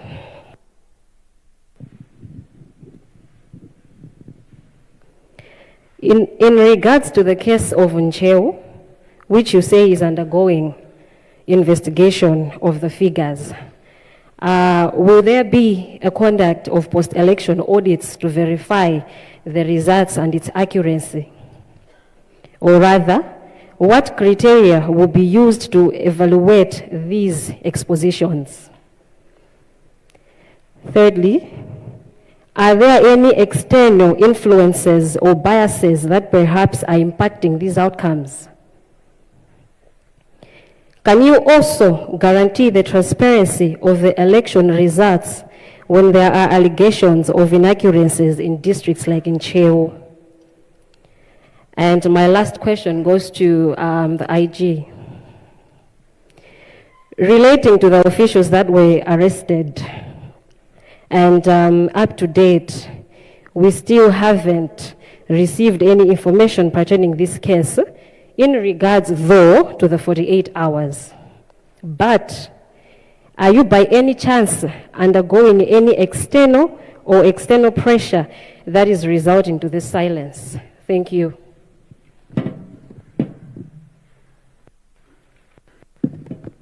Zikomo Madam Chair, dzina langa ndi Blessings Bomati kuchokera ku wireless ya Timveni komanso kanema wa Timveni. Funso langa ndi limodzi, sindikudziwa ngati commission yanu ikudziwa kwa nkhani yakuti namwino wina amene anali oyang'anira zisankho pa Nkhate polling station amafuna kuzipha. Nkhani yake kuti sanayendetse bwino zisankho kumeneko mboma la Chikwawa, yomwe ikufana naso ndi nkhani imene inachitika mtsiku la dzulo ngati sindikulakwitsa kumeneko ndi ku constituency ya Nkhoma kutinso amafuna kuzipha. Ndimafuna kudziwa bwinobwino ngati mukudziwa nkhani imeneyi, komanso kuti kodi chikuchititsa nchani chifukwa anthu kunjako ali m'mafunso nkhani imene ripoti likumabwerera polisi kuti sanakhutire ndi mmene akuyendetsera chisankho, kodi ino ndi mmene mwazimvera, komanso kunena kuti nkhani ngati zimenezi zopereka mafunso chonchi, kodi mukamawatumiza kuti akagwire ntchito zimenezo mumathandiza motani maphunziro awo maka ku nkhani yakaganizidwe kangwiro? Zikomo. Zina langa ndine Robert Loka, mtolankhani wa ku Mage FM. Madam Chair, ndikukumbukira bwinobwino kuti masiku apitawo mudazayankhulapo pa nkhani yokhuzana ma presidential candidates ena komanso zipani zina zomwe zimanena kuti zikusogola pa chisankho chimenechi kutengera ma results osasimikizika. Commission yanu mudazafotokozapo mowapempha kuti asapange zinthu ngati zimenezo. Komano pano kuchitikaso zinthu zina pamene taona ma presidential candidates ena avomereza kuti agonja pa chisankhozi, ngakhale kuti commission sinalengeze zosatira zosimikizika. So ndimangofuna ndingomva comment kuchokera ku commission pa zimene zikuchitika zikuti pali ma candidates ena avomereza kugonja ngakhale kuti commission sinalengeze opambana. Kulengeza opambanako ndi kuzitanthauzaso kuti kulengezaso ogonja. Zikomo.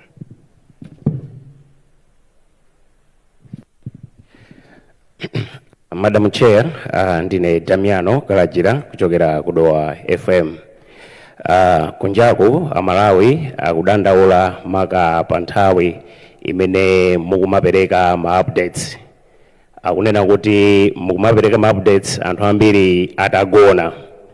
Nde nkhawa imene timafuna tifunsena kuti mukhoza kuwathandiza motani, kodi ndizotheka mwina kumabwera nthawi yabwino yoti anthu ambiri adakale asanagone kuti mwina nawonso azitha kusatira nawo bwino? Zikomo kwambiri.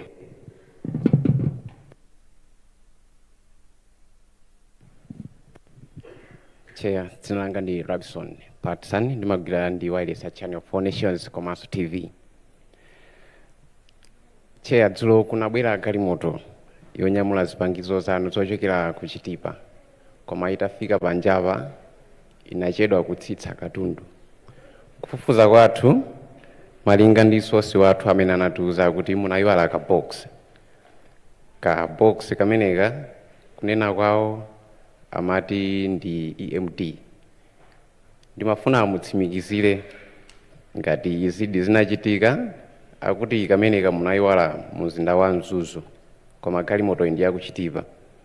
ndimafuna ndimvetsetse kuti ngati kana munayiwaladi chinachitika ndi chani, komanso tamvetsedwa kuti katundu amene munayiwalayo anabwera pa galimoto yayokha kuchoka mzinda wa Mzuzu. Security yake inali yotani kudzafika kuno, komanso ngati inali di EMD popeza nkhani zokhudza security zikukhala ngati zikupereka mpungwepungwe muno, kanali ndi masilu bwinobwino. Zikomo kwambiri Chair.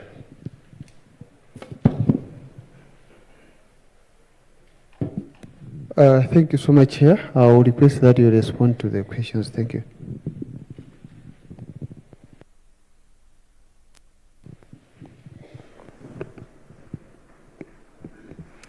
Zikomo kwambiri ndiyambire Foster.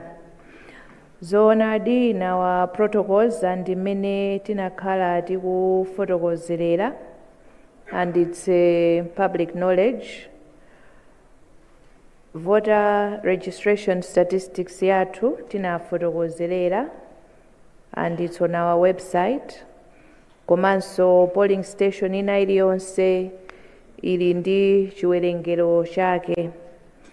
Koma mukakumbukira kuti sometime in August Parliament passed an amendment to lamulo lathu loyendetsera chisankho cha president, aphungu a nyumba ya malamulo komanso makhansala, kuti ipereke mphamvu to the commission to issue authority to vote elsewhere ku anthu amene amagwira ntchito za chisankho tsiku loponya voti, komanso anzathu achitetezo, kuonjezeraponso mamonita azipani.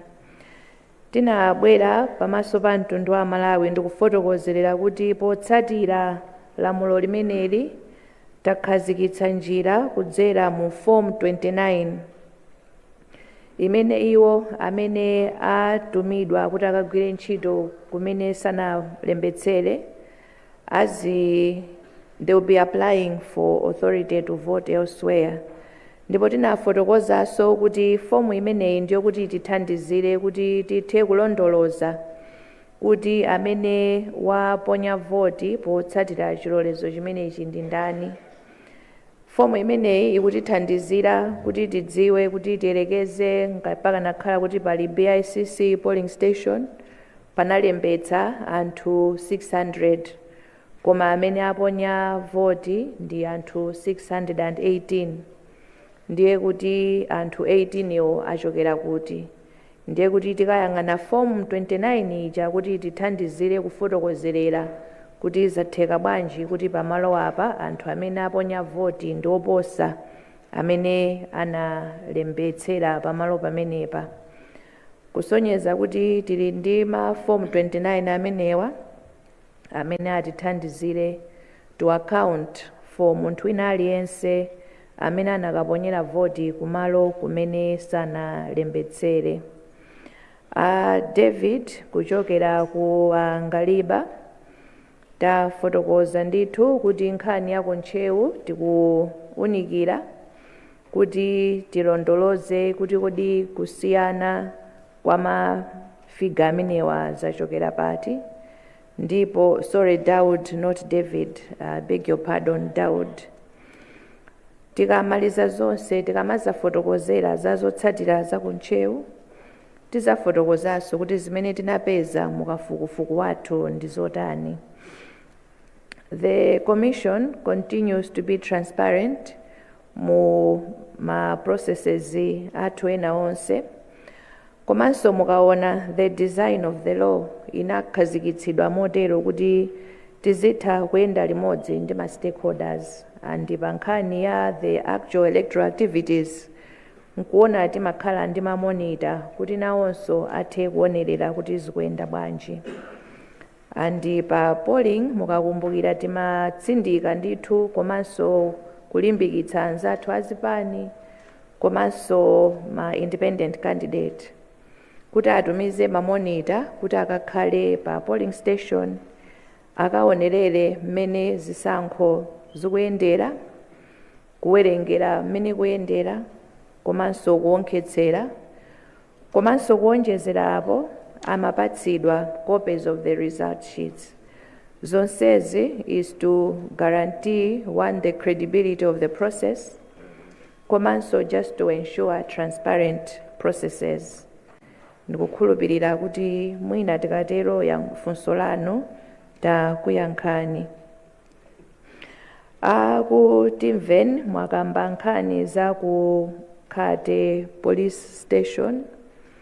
Kumeneku sitinalandire ripoti ina iliyonse. Tikalandira ndiye kuti tikhala tikufotokozerera. Ku Midge FM mwafotokoza kuti alipo ena amene akuvomereza kuti iwo sanapambane. Tinene kuti kuvomereza kuti munthu sanapambane kapena conceding defeat ndi ufulu umene candidate ali nawo, ndipo commission simamuletsa munthu.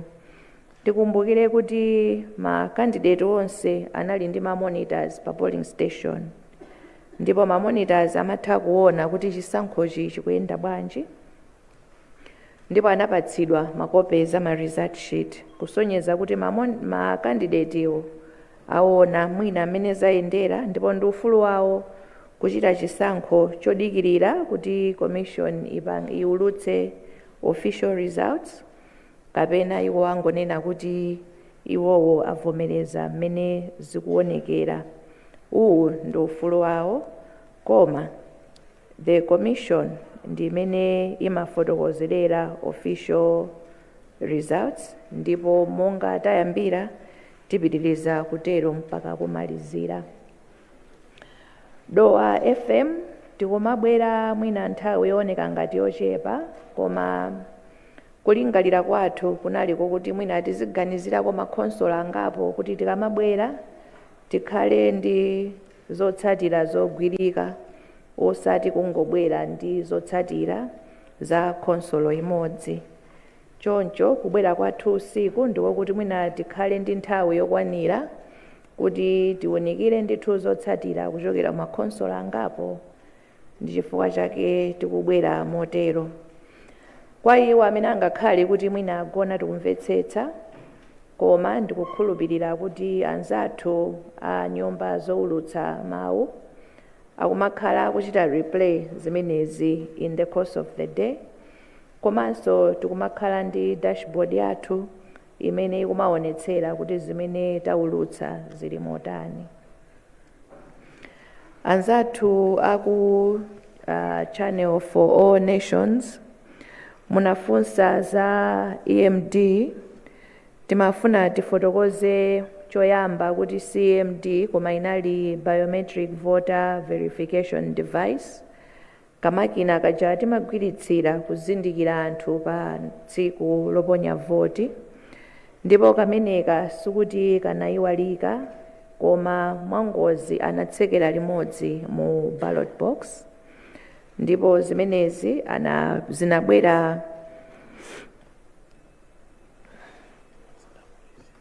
zinabwera limodzi ndi apolisi, sikuti zinangobwera pazokha. Komanso katundu wathu akamabwera sikuti tikumalandirira kuseri, tikumalandirira momuno ndithu aliyense akuona. Granted katundu wina akumafika usiku malinga ndi mmene ananyamukira, koma ndondomeko zathu ndizokuti katundu akamanyamuka kumene aliko, ma monitors akumakhala kuti akuona komanso adziwitsidwa, komanso munjiramo akuyenda ndi achitetezo, komanso akabwera muno nduje tumachita kulengezera kuti talandira chakuti, anthu ndikumasuzumira ndithu ndikuona kuti kwabwera zotani. Zikomo kwambiri. Mundilole amayi ndi abambo pamene tafika pano, choyamba kuti ndikuthokozeni nonse makamaka amene muli nyumba muno chifukwa chakufika kwanu, komanso kudikira tsiku lonse kuti tibwere ndi zotsatira zathu zina kuchokera m'madera amene tawunikira tsiku la lero. Chimodzimodzi nonse amene mukumveranso pa wireless kuonera pakanema, komanso kudzera masamba mchezo kuno ku Malawi komanso mayiko akunja, tikuthokozeni pa chifukwa cha chimenechi, ifeyo tipitiriza kugwira ntchito yowunikira zotsatira zathu ndipo tikhala tikumaulutsa ndime imene takwaniritsa. Chonde tiyeni tipitirire kusunga bata ndi mtendere monga takhala tikuchitira kuti timangirire umodzi wa dziko lathu. Ambuye akudalitseni nonse. Usiku wabwino.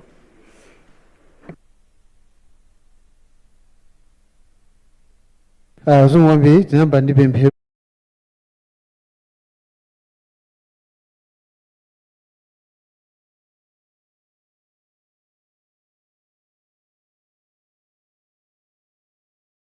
ndi titsekereso ndi pemphero ndi omwe aja anapemphera aja abwerenso.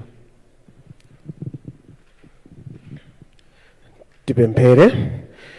Tikuthokozani Ambuye chifukwa chokhala nafe mu press briefing yathu. Pamene tikumaliza tikupemphera kuti bata ndi mtendere zikakhale ndi ife komanso kuti china chilichonse chikayende bwino. Tikupemphera kuti mukapereka nzeru ndi luntha pa nthawi imene tikukapitiriza zokhudzana ndi chisankho ichi mpaka tikamalize. Mu dzina la Yesu Khristu tapemphera ndi kuyamika. Amen.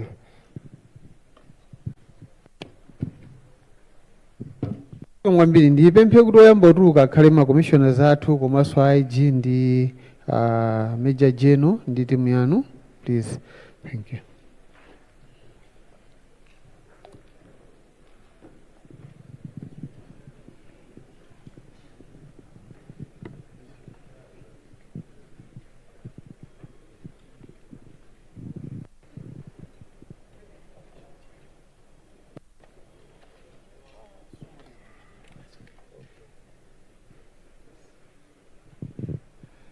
Zomwe kwambiri tikhoza kumasuka.